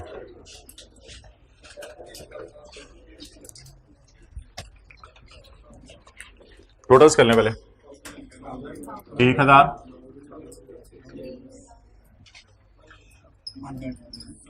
अच्छा, वैसे अगर सारे ही लॉसेस हुए ना तो इधर टोटल कर दीजिएगा, और अगर सारे ही प्रॉफिट्स हुए तो भी इधर ही टोटल कर दीजिएगा। तो अच्छा, मैं वही ना करा दूं। अच्छा 100, वो नीला ही क्या जो, वो लाल ही क्या जो बदल जाए। टोटल सेल प्रॉफिट्स या लॉसेस में से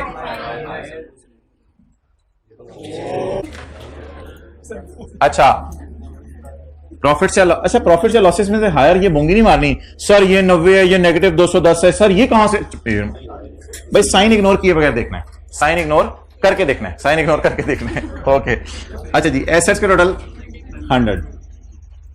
अब आपने 10% टोटल सेल पे लगाना है टेस्ट, ये वाला टोटल सेल पे लगाना है, वो वर्किंग 3 वाला एक्सटर्नल सेल पे लगाना है। चलें जी, 1000 आप चलेंगे हमारे साथ? कितना हो गया? 100। कोई छोटा सा बबलू क्लास में बैठा हो वो भी 100 को कंपेयर कर लेगा इससे। ये ज्यादा है, ये ज्यादा है, ये ज्यादा है, इन तीनों में विटामिन की कमी पाई जा रही है, तो MNO उठा लें, PQR काट दें, मानो PQR, मानो बिल्ली। ओके चलें जी, 10% of profits, profit slash losses whichever is higher. अच्छा ये कैलकुलेटर ना पकड़े, खुद ही किस आ जाएगा? 21। अब ना साइन पेपर में नहीं उंगली पकड़ के मिटाने लग जाना। अब साइन इग्नोर करके 21 से ये ज्यादा है, ये ज्यादा है, ये ज्यादा है, ये तीनों कम है। 50, 140 और 80 MNO।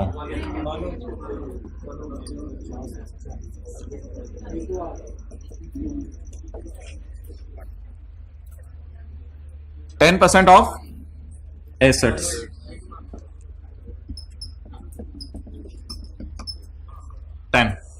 चलें जी, अच्छा इज इक्वल टू वाले को भी उठाना है, drop scene is equal to वाले को भी उठाना है, इक्वल टू और ग्रेटर देन 10%, तो इक्वल टू वाले को भी उठाना है। 50 25 10 MNO।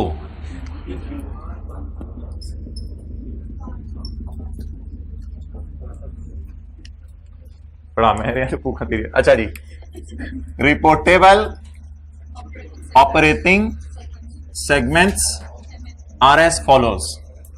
रिपोर्टेबल, रिपोर्टेबल, हाँ जी भाईजान। MNO, clear? MNO, done. एक टेस्ट आपने और परफॉर्म करना है। होल्ड द नीला, ओपन द नीला, ड्रॉ द स्टार विद नीला। अच्छा जी, अब आपने क्या करना है, वर्किंग 2 में जो मलीदा बना हुआ है उसको आपने उठाना है। मलीदा होता है रॉ मटेरियल, एक्सटर्नल सेल। एम तशरीफ ले आए, एन को साथ ले आए, ओ भी आ रहा है, इनके एक्सटर्नल सेल पकड़े। ये ए चुकनी, एनी चुकनी, एनो चुको 200, 320 और 200।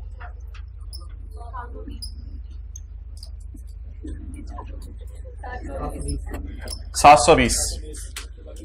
इसको आपने एक चीज से डिवाइड करना है। वो जो पिज्जे में नहीं डलती चीज, इसको आपने एक चीज से डिवाइड करना है। वो चीज होगी नीला।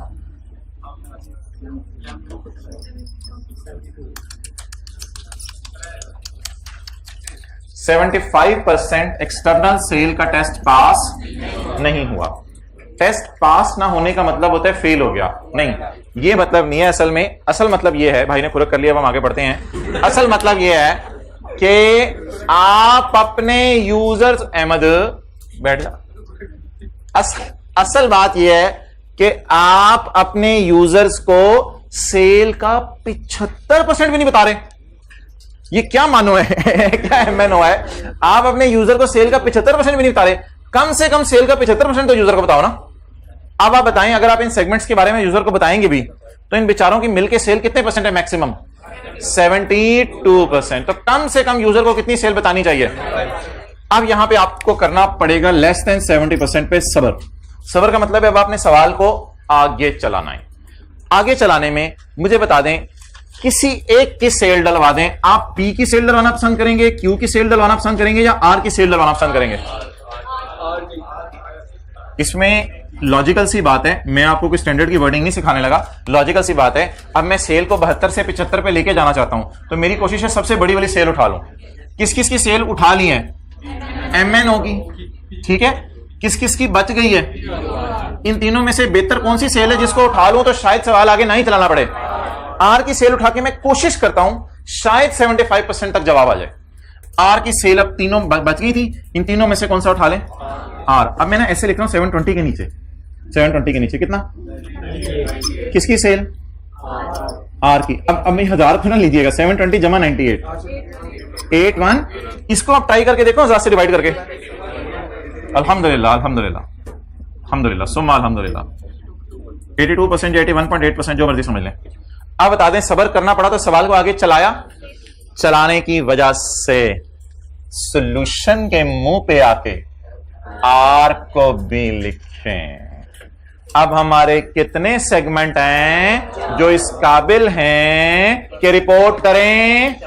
4 सेगमेंट इस काबिल हैं कि रिपोर्ट करें। अब हमारे 4 सेगमेंट इस काबिल हैं कि रिपोर्ट करें। पिछले सवाल में ऐसा मसला क्यों नहीं आया था? चौथा क्यों नहीं आइडेंटिफाई कर सके थे? क्योंकि 75% टेस्ट पास हो गया था। तो जब 75% से कम जवाब आ जाए तब टेस्ट फेल हो जाएगा। हाँ, इसका मतलब है अब कल हम इंशाल्लाह अगर डिस्क्लोजर्स की तरफ मूव करेंगे तो हम T, एवोकाडो और इसकी तरह MNO और R सब की बातें बताएंगे। जी बिल्कुल सही कह रहे हो आप। अच्छा मोहतरम, पास्ट पेपर का आपने करना है आज क्वेश्चन 1, ये आपका होमवर्क है IFRS 8 का। उसमें ना उसने रीजनिंग पूछी है कि आप रीजन भी मुझे बताओ आगे लिख के कि आपने क्यों रिपोर्टेबल कहा है इसे। रीजनिंग आपने मुझे बताना शुरू करें। M को क्यों मैंने रिपोर्टेबल कहा है? 10% टोटल सेल वाले में भी M पे मैंने टिक लगाया था, समझिएगा बात को। और M को मैंने इस वजह से भी रिपोर्टेबल कहा है। वैसे तो एक वजह से भी बन जाना था, लेकिन लॉजिक दे रहा हूं आपको। M को और क्या वजह थी रिपोर्टेबल बनाने की? 10% ऑफ प्रॉफिट या लॉस, ये भी एक वजह थी। सबर सबर सबर सबर। और क्या लॉजिक थी इसको बनाने की? 10% ऑफ एसेट्स, ये भी एक वजह थी इसको क्या बनाने की? रिपोर्टेबल। क्योंकि इसके देखें इसके एसेट्स भी मटेरियल है, इसके P&L भी मटेरियल है, इसकी सेल भी मटेरियल है। अच्छा, पिछला सवाल ना ज्यादा अच्छा था, उसमें ना MNO तीनों में नहीं आए थे, उसमें एक कटा था बीच में, वो ज्यादा अच्छा था, लेकिन चले खैर है कोई नहीं, चलाएं आगे। एन को क्यों रिपोर्टेबल बनाया? मेरे ख्याल से तीनों वजह से, तीनों में से एक भी वजह पूरी वजह तो काफी था, लेकिन यूजर को बता दे तीनों वजह से। 10% टोटल सेल की वजह से, 10% P&L की वजह से, और 10% एसेट्स की वजह से। और ओ को क्यों रिपोर्टेबल बताया आपने? काश ओ में यहां क्रॉस लगा होता, काश, तो फिर मैं लॉजिक क्या देता कि इसको सेल की वजह से रिपोर्टेबल बनाया और एसेट्स की वजह से, क्योंकि इसके प्रॉफिट इस काबिल नहीं थे, लेकिन अनलकीली वो तीनों जगह नजर आ रहे हैं। तो इसको बनाने की वजह 10% ऑफ और 10% ऑफ और 10% ऑफ एसेट्स। आर को क्यों बनाना पड़ा? 10% ऑफ टोटल एसेट्स की वजह से, 10% ऑफ टोटल रेवेन्यू की वजह से, 10% ऑफ टोटल प्रॉफिट या लॉस की वजह से। तो ये लॉजिक इसके सामने लिखनी बनती है, आर के सामने। आर के सामने फिर क्या लिखूं? 75% एक्सटर्नल सेल टेस्ट की वजह से आर डालना पड़ा, वरना आर ना डालते हैं। इसकी लॉजिक ये है, तो थोड़ी सी लॉजिक्स पे लिख लें। हाँ जी, सवाल, ये सॉल्यूशन का मेन पार्ट है, ये आपने वैसे मेंशन करना नहीं हुआ करेगा अनलेस के सवाल क्या कहे, रीजन बताओ कि क्यों आपने इसको बनाया।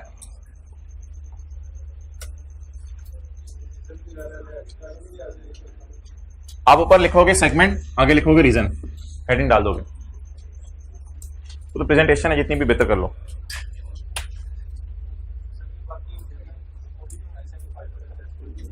नहीं, वो तो ऑलरेडी उसमें कवर हो गए, इसलिए इनको इस तरह डालने की जरूरत है।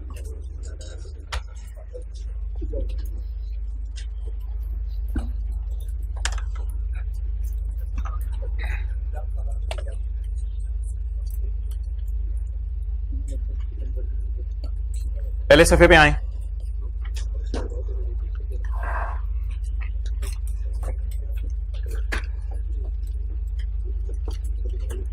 कितने लोग आज रॉयल फैन की फाइनेंशियल स्टेटमेंट्स डाउनलोड करके उसमें ऑपरेटिंग सेगमेंट का डिस्क्लोजर ढूंढेंगे? रॉयल फैन की फाइनेंशियल स्टेटमेंट्स आपको नहीं मिलेंगी क्योंकि वो प्राइवेट कंपनी है, और प्राइवेट कंपनीज के ऊपर ये स्टैंडर्ड नहीं लगता, प्राइवेट कंपनीज पे ये स्टैंडर्ड नहीं लगता। हेडिंग पढ़ें जी, कोर प्रिंसिपल छोड़ें, वाइस प्रिंसिपल की तरफ आए। विच एंटिटी, पहला सफा आपको पता है हम शुरू से शुरू करते हैं, जान ले लेते हैं। Page 434, which entity is required to present segment information. किसने सेगमेंट इंफॉर्मेशन प्रेजेंट करनी है? किसको चा चढ़ा हुआ है, किसको शौक चढ़ा हुआ है सेगमेंट प्रेजेंट, किसको स्टैंडर्ड हुक्म दे रहा है? Segment reporting is required for any entity whose debt और equity is quoted on public securities market. Pakistan में इसे स्टॉक एक्सचेंज कहते हैं शायद, स्टैंडर्ड बनाने वाले ने तो अजीब से लफ्ज़ लिखा है पब्लिक। अच्छा, डेट और इक्विटी कोट हुए हैं मार्केट में। इक्विटी क्या होती है? शेयर्स। आपको पता है शेयर्स मार्केट में बिकते हैं, इक्विटी तो शेयर्स होती हैं। क्या आपने कभी सुना है लोन या डिबेंचर भी मार्केट में बिकते हैं? लेकिन ये हम इंशाल्लाह एक स्टैंडर्ड IFRS 9 पढ़ेंगे। तो जिसके डेट या इक्विटी बाजार में बिकती हो उस ऑर्गेनाइजेशन के ऊपर स्टैंडर्ड लगता है। वो कौन सी ऑर्गेनाइजेशन होगी? जो पब्लिक लिस्टेड कंपनी होगी। Entities that are in the process of becoming quoted का मतलब बताएं। कोटेड होता है लिस्टेड, जो अभी स्टॉक एक्सचेंज में गई नहीं, लेकिन अनकरीब उनका मुंह इस वक्त स्टॉक एक्सचेंज की तरफ, वो जा रही है बस 1-2 महीनों में, 3 महीनों में, 4-6 महीनों में वो कह रही है यार इंशाल्लाह हमने कहां चले जाना है, स्टॉक एक्सचेंज में चले जाना है। क्या करवाने हैं? लिस्ट करवाने। जो हो गए हैं लिस्ट वो भी, और जो करवाने वाले हैं वो भी।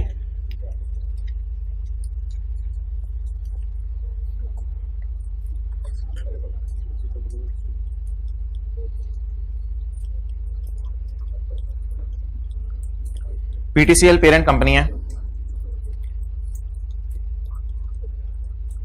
इसकी सब्सिडरीज हैं। मिसाल के तौर पे हायर एसी वाले, ऐसी मिसाल दे रहा हूं, यूफोन वाले और पेप्सी वाले तो बुरा मना जाएंगे, गोरमे भी फर्ज करें कंपनी इसके अंडर आती है, ठीक है। चलो कोई मशहूर बेकरी कर लो, जलाल सन्स, चलो जी, ये भी इसके अंदर आती हैं। अच्छा भाई, कंसोलिडेशन के आखिरी बात कर रहा हूं, आप लोग बातें कर लें आपस में। अच्छा, जब हम पढ़ेंगे कंसोलिडेशन का चैप्टर तो उसमें मैं बताऊंगा आपको कि ये कंपनी अपना P&L बैलेंस शीट अलग बनाती है, ये कंपनी अपना P&L बैलेंस शीट अलग बनाती है, ये कंपनी अपने P&L बैलेंस शीट अलग बनाती है, ये कंपनी अपना P&L बैलेंस शीट अलग बनाती है, और इन चारों को मर्ज करना नाम होगा कंसोलिडेशन। तो 5 फाइनेंशियल स्टेटमेंट्स बनेंगी, 5 फाइनेंशियल स्टेटमेंट्स। आसान कर लेते हैं यार, 4 फाइनेंशियल स्टेटमेंट्स बनेंगी, 4। कौन कौन सी? एक होंगी सेपरेट, किसकी? और एक किसकी होंगी? हायर अपना P&L अलग बनाएगा, हायर अपना P&L अलग बनाएगा, सेपरेट। हायर वाले अपना सेपरेट बनाएंगे P&L, और यूफोन वाले भी सेपरेट बनाएंगे। अच्छा, हमें पेपर में कंसोलिडेशन के चैप्टर में क्या करना होगा? एक कंसोलिडेशन करनी होगी। कंसोलिडेशन में 3 आएंगे या दो, कोई एक दो आएंगे या तीनों आ जाएंगे? तीनों आ जाएंगे। IFRS 8 इन फाइनेंशियल स्टेटमेंट्स पे नहीं लगेगा। IFRS 8 एक ही बड़ा बंदा लगा ले। कौन लगा ले? जो कंसोलिडेशन करने लगा है। तो मुझे बता दें, कंसोलिडेशन में हम ये पढ़ेंगे कि जो कंपनीज हैं वो अपने अपने P&L अलग भी बनाती हैं, अलग अलग को इकट्ठा करने का नाम क्या है? अब अगर आप अपने यूजर्स को P&L बैलेंस शीट ये भी भेज रहे हैं, ये भी भेज रहे हैं, ये भी भेज रहे हैं, लेकिन अपनी अपनी, और एक इकट्ठी करके भी भेज रहे हैं, और मैं आने वाले दिनों में बताऊंगा इकट्ठी करके ना PTCL ने अपने ओनर्स को भेजनी होती है, क्योंकि PTCL सबका बाप है ना, तो PTCL ने अपने अकाउंटेंट्स को भेजनी होती है, उनको भेजनी होती है यूजर्स को। तो ये बात यहां तक नोट कर लें। समझ आ गई? बहुत अच्छी बात है। नहीं समझ आई? बिल्कुल कोई मसला नहीं, हम इंशाल्लाह कंसोलिडेशन के चैप्टर में ये बात पढ़ लेंगे। लेकिन बता दें कि सेपरेट अकाउंट्स पे ये स्टैंडर्ड लगता है, या अगर मर्ज हो रहा हो तो मर्ज्ड अकाउंट्स पे, मर्ज्ड अकाउंट्स पे।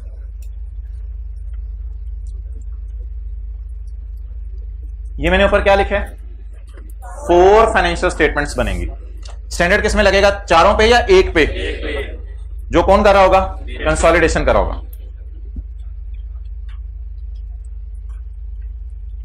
ऑल के P&L और ऑल की बैलेंस शीट इकट्ठी बनेगी। ठीक है जी। होमवर्क पास पेपर क्वेश्चन 1 है IFRS 8 का सिर्फ, और क्लोज कर दो रिकॉर्डिंग।